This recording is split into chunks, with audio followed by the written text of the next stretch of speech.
Ano ginagamit ito pagka mga kargado na? Hindi naman tayo kargado eh. Yung driver. Pula. Aray! Boss, luto na! Ay, ba't walang gulay? Pizza at saka buyas. Kaunin mo na, boss. Kakain na tayo. So, guys, good evening. Nandito pa rin tayo sa garahe ni Boss Artic kasi yung motor natin is nanghihina na. Kaya yan, binabaklas nila. Papuntahan natin. Ito na yung papakita ko sa inyo, yung nangyari sa throttle body natin. Malinis pala, boss eh.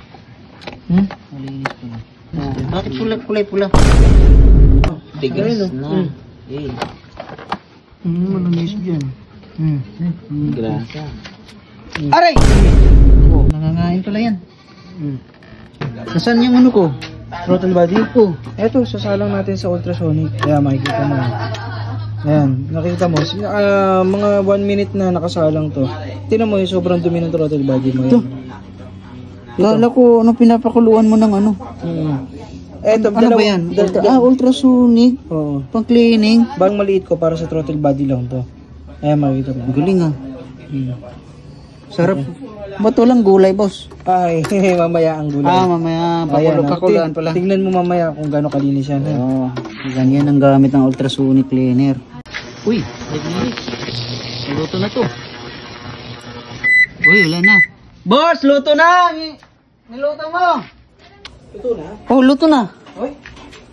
Pwede na hayarin to? Oo, pwede na yan. Sige. Ay, ba't walang gulay? Pero, Walang pizza at saka ano? pero pure Sibuyas. Doon. Kahit walang sibuyas ang boss. Kaso, ay! Ang linis oh. Ayos pala yan. Kaunin mo na, boss. Kakain na tayo. Uy. TSMP yung ano. IEC natin ah. Sabi nila, kaya doon nagpapalit ng manual na ISC, mas madali daw i-tono. Mas madali daw. Yung TSMP. Basta manual. Para ka doon nagpipihit ng ano. Yung iba kasi hirap magtono ng ano eh. Sa matic. Yung mga matic eh. Kaya para, lalo ginagamit ito pagka mga kargado na. Hindi naman tayo kargado eh. Yung driver.